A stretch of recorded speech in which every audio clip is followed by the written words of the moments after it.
So I'm in Besançon at the Observatory. Now, the Observatory of Besançon is exactly 140 years old this year. Just this summer recently celebrated this round date. And so this was founded in 1884. And the reason why I'm here is I'm investigating the astronomical observatory trials of the trials were held here for various different watchmakers, and we do find, in particular, that a Fritz Montandon, and this is probably most certainly the brother of Ulysse Montandon-Robert, because this individual was a member of the Société Astronomique de France, and he was making illustrations on the face of it, illustrations for books written by Camille Flammarion, who is a very significant French astronomical figure in their history. And we do find that he was collaborating as a dessinateur, as an illustrator for these books. So his membership can be seen already from 1895.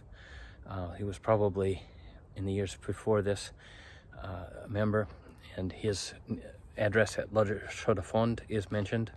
However, in addition to Fritz Montandon, we do have this very interesting partnership of Cercleux Montandon, and they were participating in these observatory trials between 1889 and 1894-1895 period. After this, it's not exactly clear. Their participation in these trials seems to have evaporated. Now, it's not exactly clear when Charles Auguste Montandon, who was the principal in this partnership, when he died. It seems that he probably died sometime in the late 1890s. This is most certainly after 1896, 1897. At any rate, we do find this interesting venue where their watches were making fairly decent results year in and year out. Every year they were taking silvers, golds, and etc. So this is a very interesting partnership. This is a very interesting high-level precision that their watches were able to obtain.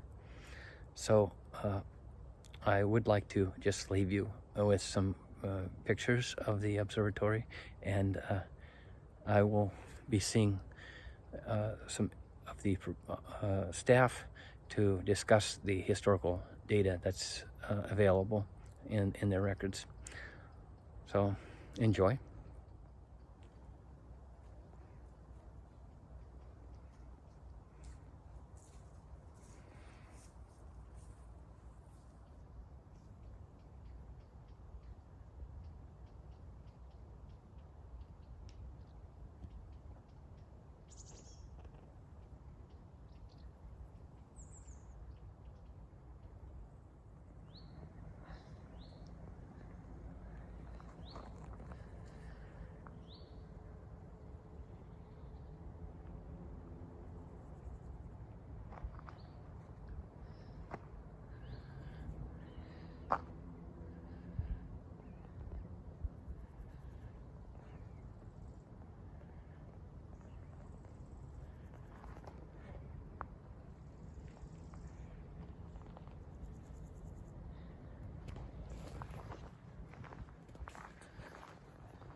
Monsieur Montandon pour un bête?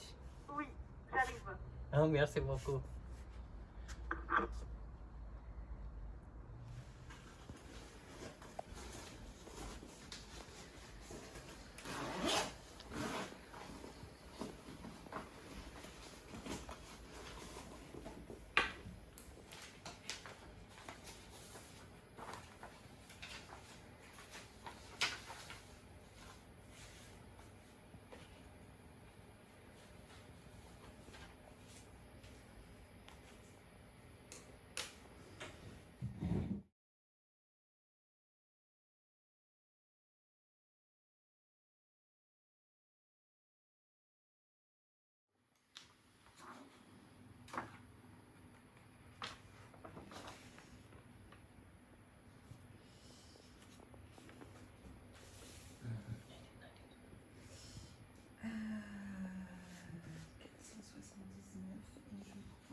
It's Messieurs. this. Okay, yeah. It's not the maker. Mm-hmm.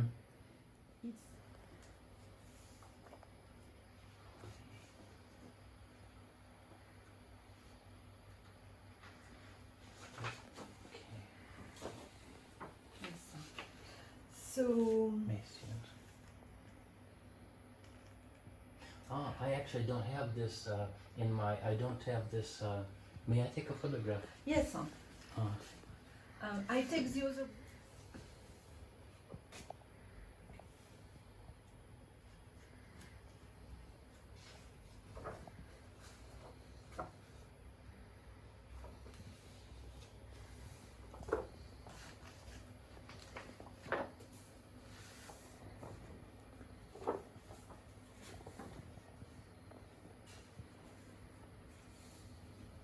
had this Montandon built by a company, so they were sort of exportateurs and businessmen mainly.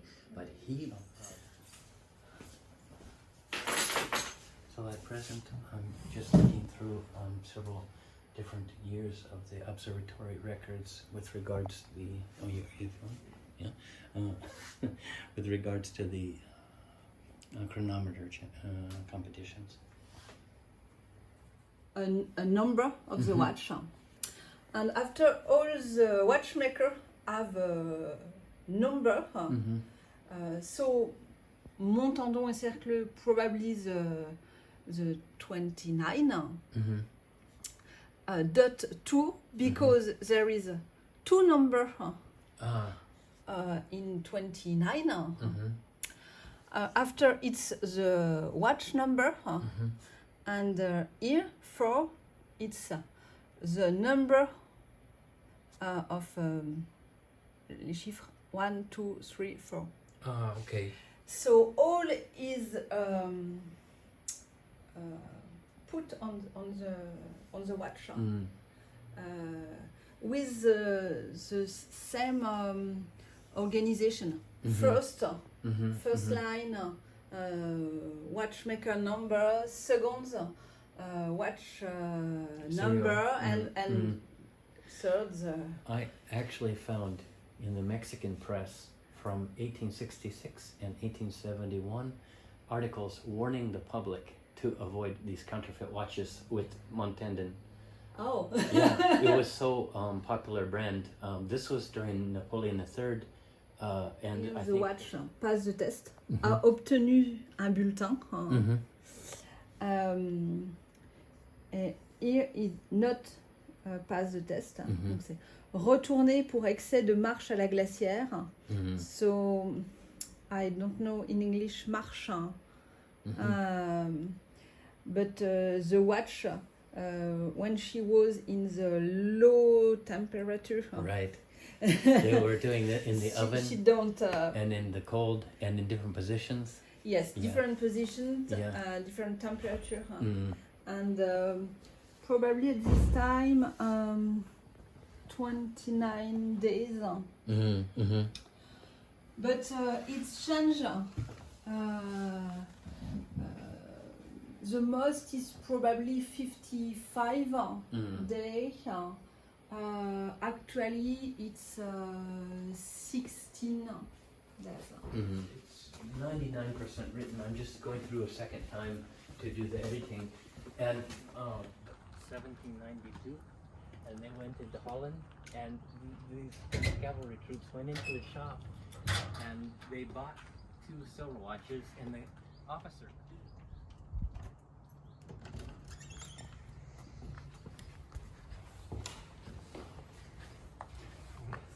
68. Okay. Oh, maybe it's.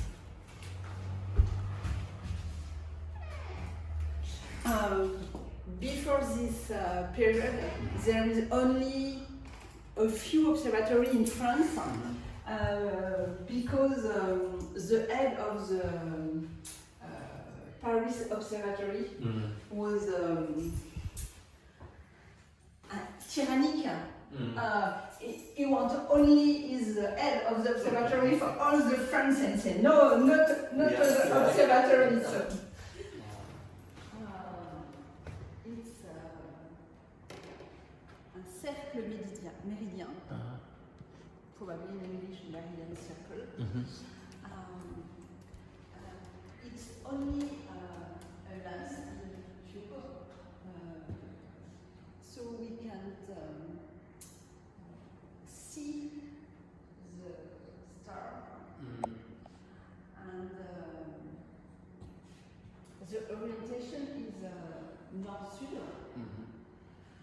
There is a meridian, very precise,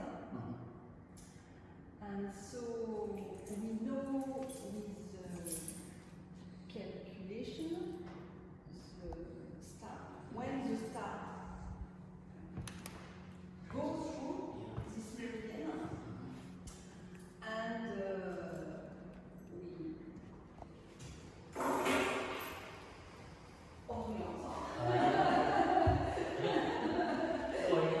yes, la lunette.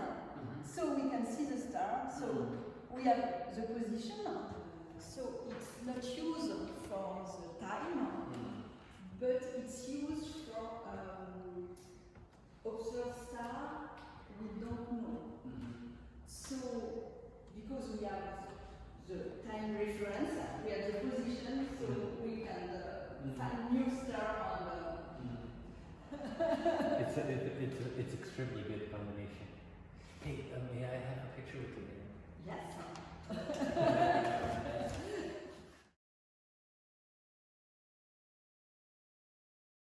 Reticule. So when a star goes through the reticule, it's time for the astronomer to look the time, go out the building, walk around the building, come back, and before he look the watch, he can say what hour it is, because he knows the time of 1 second, 2 seconds, only with practice. I think this is so interesting. Actually, I actually have to tell you, when I graduated from university. Yes, 127, 128. Yes. So when you know when and where the star degrees. go, yes. Yeah. Okay.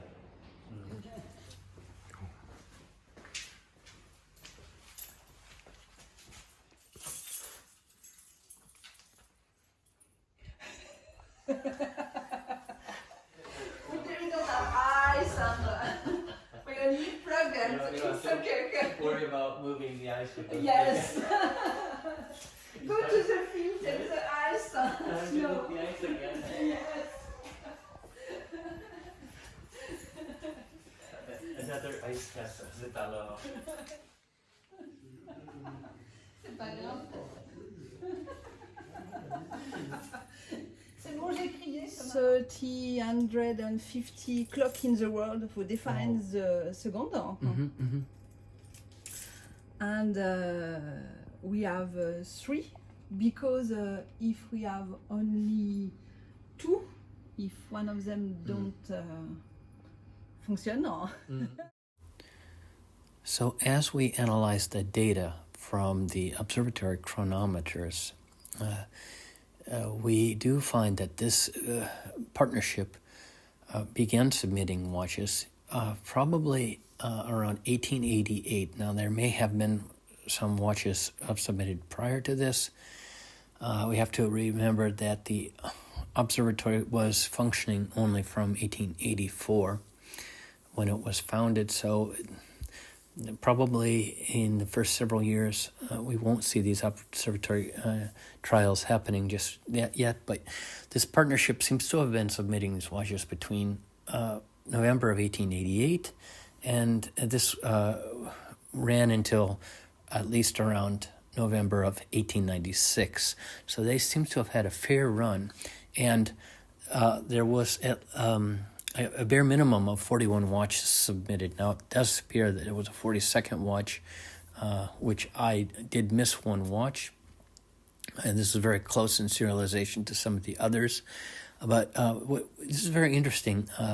At bare minimum, we have these 42 watches, and now most of these would go through, and they would go through the trial, and would be passed on the very first time. And after this, they would have received a bulletin, bulletin de marche, and this was an observatory chronometer. After receiving such, and now clearly, the reason for doing this was that a chronometer that was checked by the observatory and having a bulletin would have definitely been more valuable as an object than a watch without such a bulletin. So there, we do see a little bit of the rationale behind having these watches trialed, because it is not clear how much this testing cost.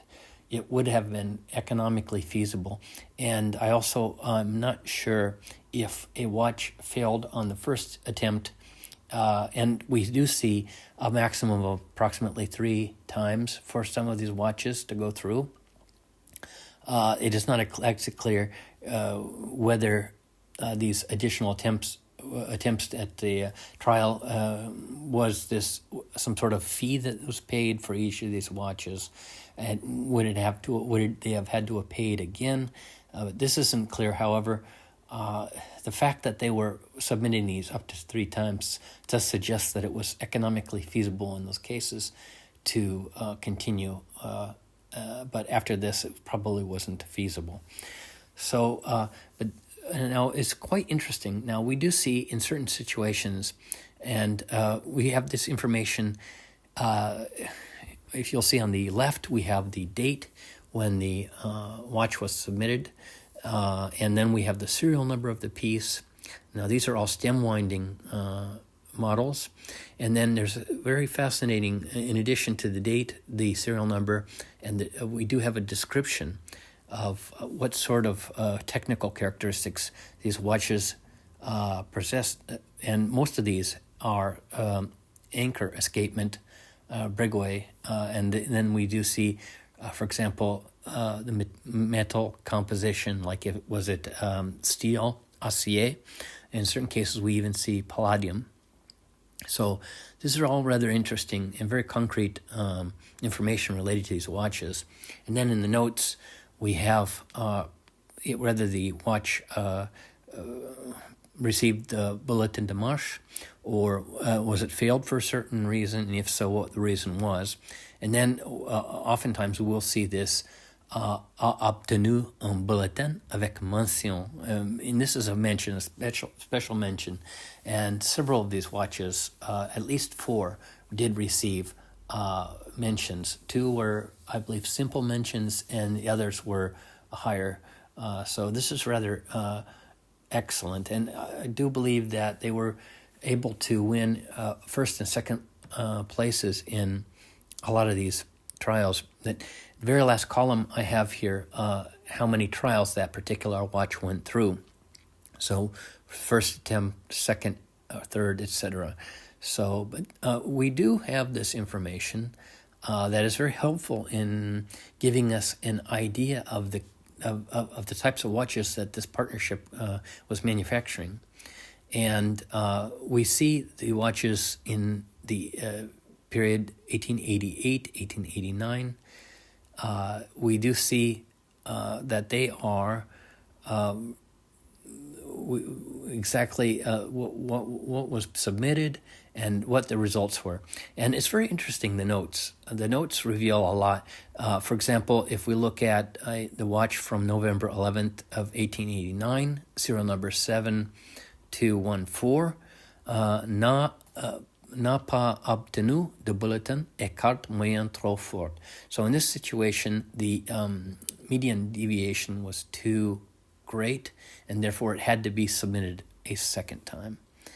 So, but we do see that these watches, and some of these tests went quite long, more than a couple weeks. There were a couple weeks, there could be 55 days, there could be even longer. So, and this would have been in various different positions, suspended. This would have also been at different temperatures. They would put this in the freezer on ice in the basement. And this was la glacière. And in certain cases, we can see like watches that would retourner pour excès de marche à la glacière. So this was a problem at low temperature, the watch not functioning according to the requirements. Other situations we have just the opposite now. We do have these in the stove, and they had to be able to pass this also.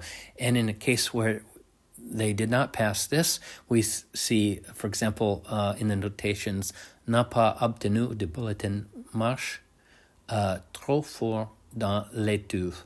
So this is a failure in the oven, and but this is really detailed information.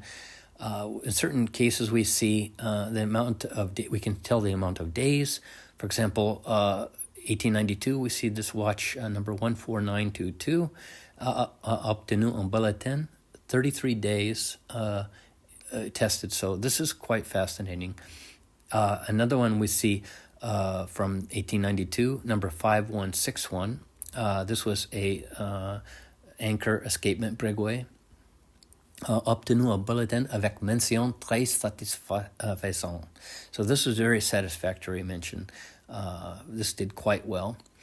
But we do have these clarifications on the watches that were passed through here, and there are technical characteristics that are quite interesting. Now, we do see the watch from 1894, Encre Spirale, Plate Palladium. This was a palladium plate, and Courbe Philips. Now, this is a very interesting observation. This relates to the spring, and this was a Phillips curve, and this is a particular mathematical formula which is referenced here, so that they had rather sophisticated pieces that they were presenting to observatory trials. In addition, we also see a very rare piece. This is a cylindrical